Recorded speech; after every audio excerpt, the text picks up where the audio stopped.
CBDC Asset Group, Backleg Chiropractor. Today we're sharing some information. Interesting video I found one of the blockchain OG attorneys. Lowell Ness is one of the first dedicated blockchain attorneys in the world. It probably starts with a little history. The playbook for 2018 or 2017 was really based on kind of the SEC's statements to us privately and to the world publicly that there would really be no rulemaking, no action letters, no public rules of the road. That it was simply facts and circumstances, case by case, based on the Howey test, ask a lawyer. That's what you were hearing from the SEC in 2017. And I think a lot of teams made decisions based on that idea and based on simply having to kind of figure out the very best approach given the fact that there would be no kind of formal guidance from the SEC in this area. That led to what we all experienced, which was pretty much a free-for-all where a lot of teams went out and just took their best shot at trying to be as compliant as they could possibly be. And I think one of the interesting facts that happened was a lot of the law firms pulled back and frankly were not willing to kind of wade in and give advice. And so the gatekeepers kind of were absent in a lot of that process.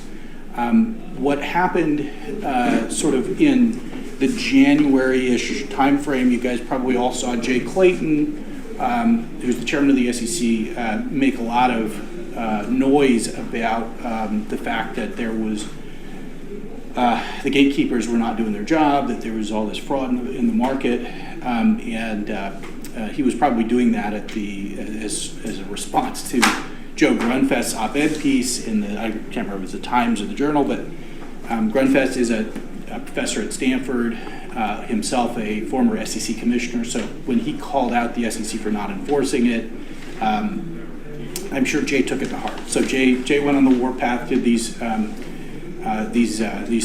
scathing speeches and calling out the industry and everybody. So, but he then, after talking to Grunfest in a fireside chat at the Stanford campus, made his way over to see Andreessen the next morning. And this is the part that now not a lot of people know. And he invited Chris Dixon to round up the sort of the industry players who were really kind of trying to do it the right way, and asked for a couple of things. One, essentially, lay out in a very detailed, written, footnoted memo what existing law says about utility tokens, and two, give us a proposal for where to go from here. And so Andreessen, I've been representing Andreessen in all of their crypto investments since the beginning, and so I got the chance to be the one to write all that stuff. So and I pulled in Cooley and I pulled in a couple of law firms. So we've now got a nice little working group of law firms that are in the space that are doing this. The general reception I think we got when we visited the SEC back in April was actually really positive. And it was an interesting dichotomy between their public-facing sort of incredibly vituperative statements that they were making and this interesting sort of welcome that we got privately. And so I think they're hungry for some help and some industry players to really kind of leverage. They're underfunded and everything else. And so I think they're looking for industry to help solve this problem, and hopefully that is what is happening now. So the real reason I tell you this story is because it affects our playbook for 2018. And so while 2017 there were not going to be any rules of the road, coming soon, and we've got our next meeting set up in October. So I'll know a whole lot more about it, what the SEC thinks currently, after that. But right now, I think my expectation is we're still going to get this no action letter published within the next, call it 3 or 4 or 5 months. And the consequence of that fact, to me, hindsight being 2020, is that the last thing you would want to be doing right now is trying to go out with a splashy ICO that takes the position it's not a security without following any of these rules of the road that are about to be published. So what we are basically telling people to do is raise money through a pre-sale as a security. Now, one of the really great things about the interaction so far, one of the battles we've won is around this concept of mutability. And I guess I would say I'm pretty confident we've won this battle, but there are still skirmishes happening on the border with some of the staff at the SEC around exactly what mutability means and the exact consequences of it. In general, what I mean by mutability is that we're dealing with an investment contract, not a typical equity or debt security. Equity and debt are non-mutable securities. They're securities inherently by nature of the fact that there is a centralized issuer who's, in the case of equity, whose financial position is you're buying a share of that financial position, and that you're dependent on that centralized issuer for your returns as a shareholder of that company. Debt is similar. You're depending on some corporate entity to be solvent and to pay you your interest on that debt security. In the context of utility tokens that offer no native financial return, and where the only type of financial return at stake is secondary market appreciation, you have this very interesting fact that the investment contract analysis under Howey is based on facts and circumstances, which change over time. And because the only financial return is secondary market trading, and there's an opportunity for all these other facts and circumstances to shift enough so that even if the offer and sale initially was treated like a investment contract, at some point later, an offer and sale of that exact same token could be a non-security. And so that's what I mean by mutability, is that at one point the offer and sale is a security and later it's not. Where the tipping point is, where the sort of the exact nature of the facts and circumstances that need to change are really what's at stake in this no action letter. And so we're sort of defining it. But in general, I think of it as sort of two different things. One is sort of full decentralization, and that's what the Hinman speech, which tracks my memo pretty well, has come out and said. And the Hinman speech has generally said, okay, decentralization, we think, gets both Bitcoin and Ether out of securities law status. And sort of the way I positioned it in the memo was, that's kind of like a bookend. That's like an easy case. Like if it's fully decentralized, there's no real issuer, so it's relatively easy to test for a fully decentralized token. The harder part is full functionality, and that's where I think a lot of people have been focused over the last few years. Is there's a general theme out there that once you've built your token and it's fully functional, now it should be a product. Now it should be a non-security. It should be able to be traded. And I agree with that generally. The problem I think we have with full functionality as the transition point is that we're talking about software. We're talking about software networks in particular. That, as we all know, every piece of software has updates and upgrades that just happen constantly. And so it's pretty hard to take the position that a piece of software is ever truly fully functional, right? It's never frozen.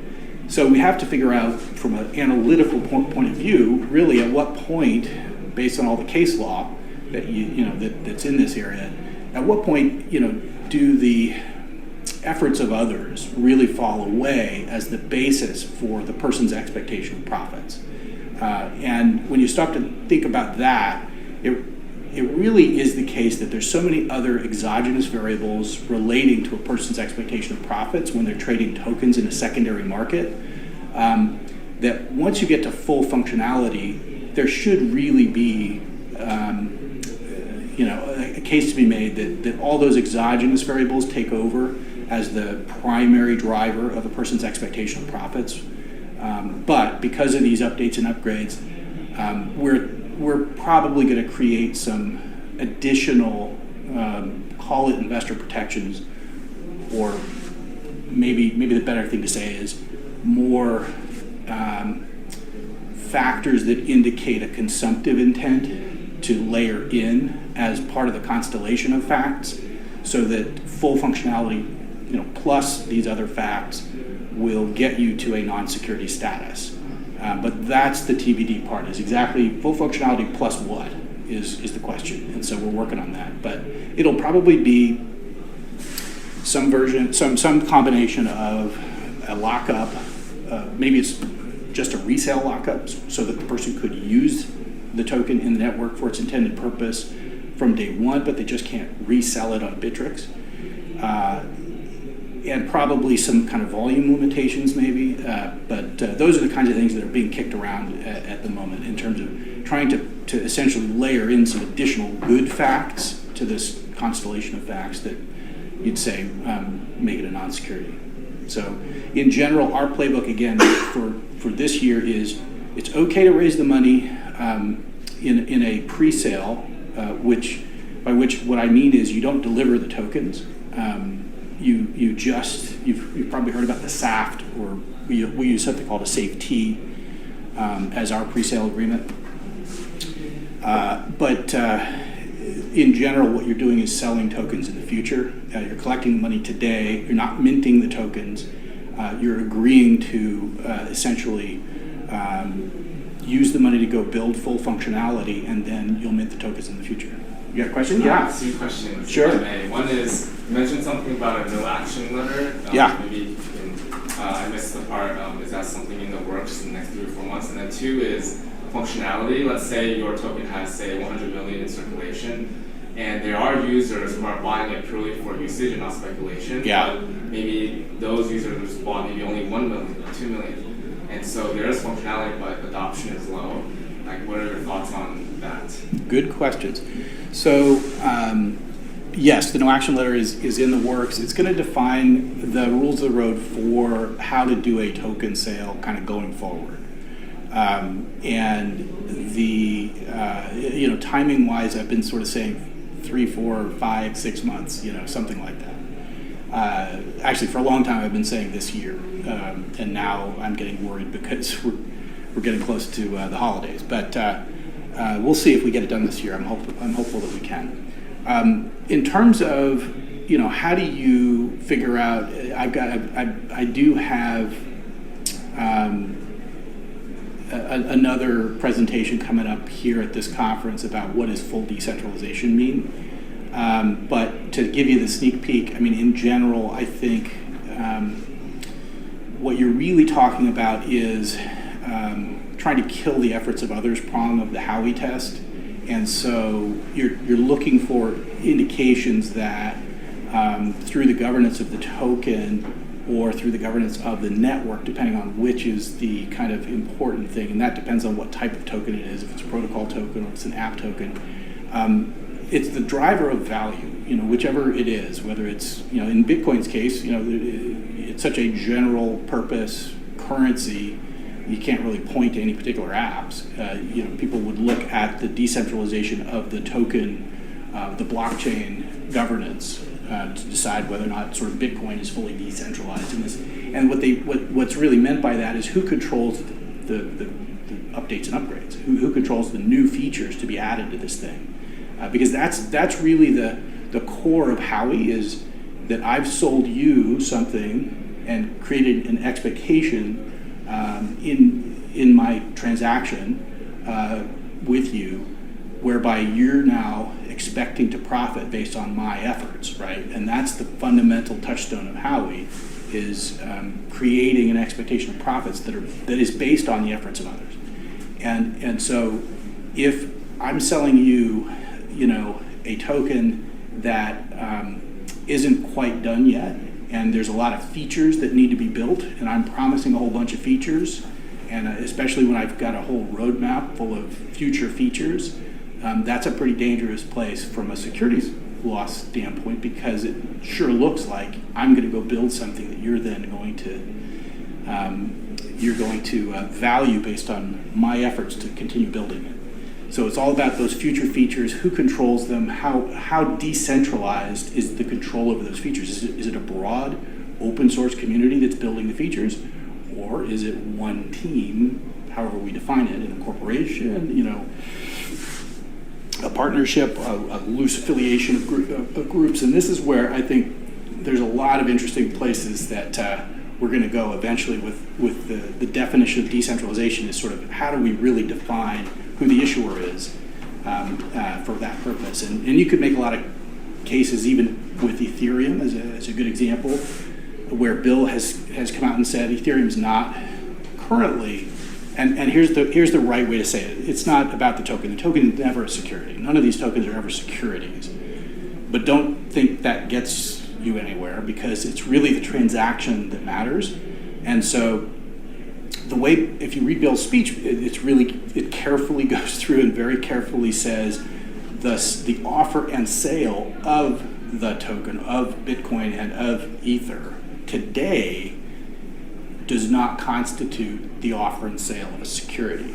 In other words, there's no investment contract formed, because there's one person selling Bitcoin to another is not creating an expectation of profits on some issuer's efforts.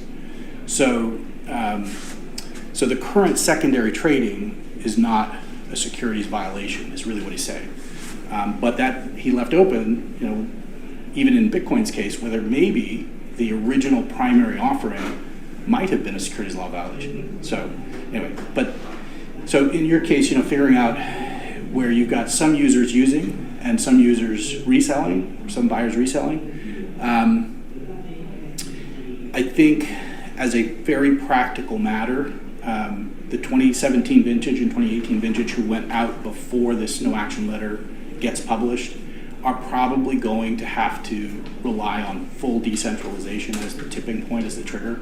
And you're going to have to get yourself to the same point as Bitcoin and Ether in order to be considered at that point then no longer a security. And that's going to depend on, and again, go ahead. Yeah, one quick follow-up. That no action letter it sounds like it will apply as guidance for ICOs going forward. What about everything that's happened in the past? Do you think they'll have some kind of public statement about everything that's happened in the past, or will those kind of be more kind of one-on-one resolutions? Yeah, that's a good question. I don't think anything's going to be resolved.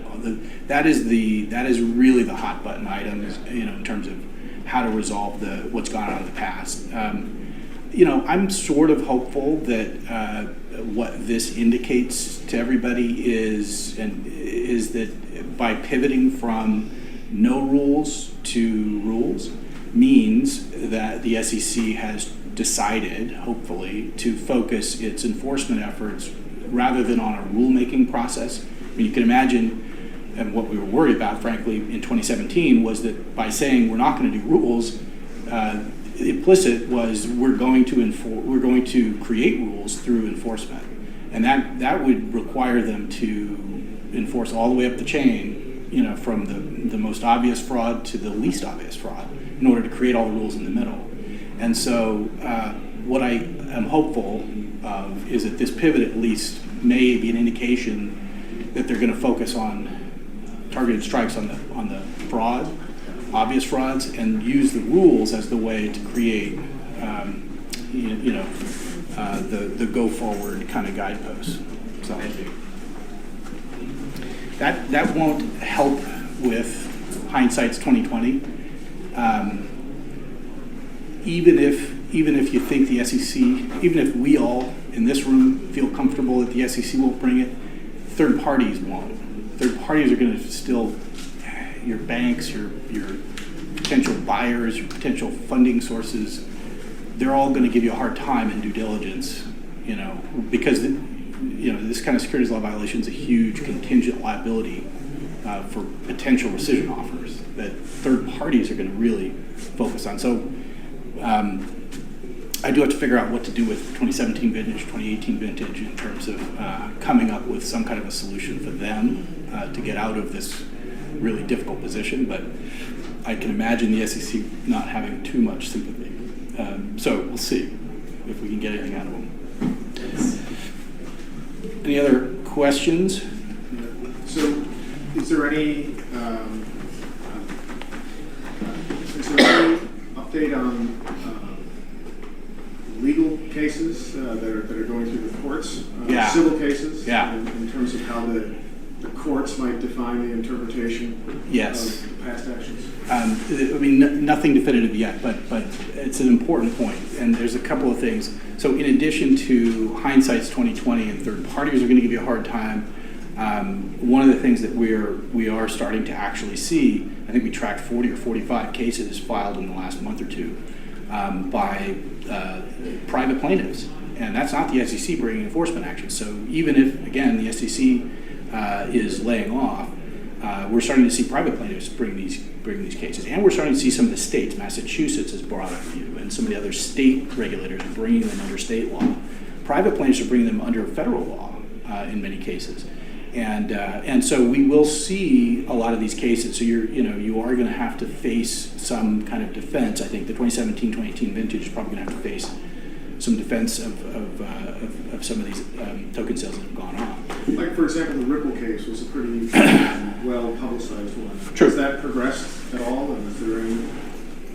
No, it's still very preliminary. Yeah, nothing to be drawn, no conclusions to be drawn yet.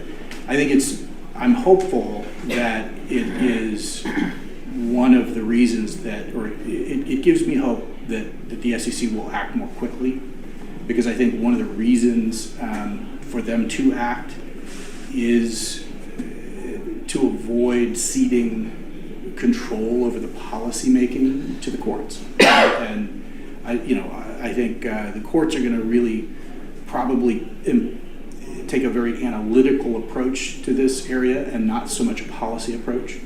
And so I think in order to get out in front of some of this stuff, I think the SEC does need, now is the time for the SEC to really get in and have some rules out there that are based on good policy. So we'll see. But so I think I was talking about kind of the general playbook, and I think so raising money through a pre-sale to accredited investors without delivering the token. That's a really important idea, because the token itself, you just can't control these things. Once they're in people's hands, they can be sold peer-to-peer.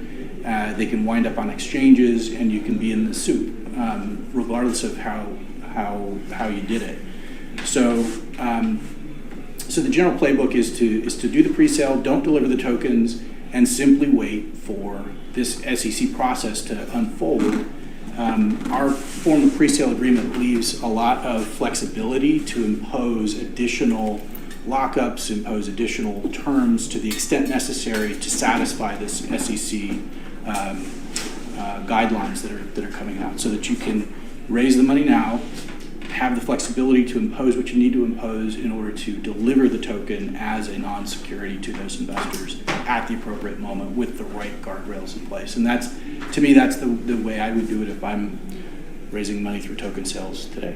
So that's really the playbook. Thanks, guys. Don't forget to hit the notification bell.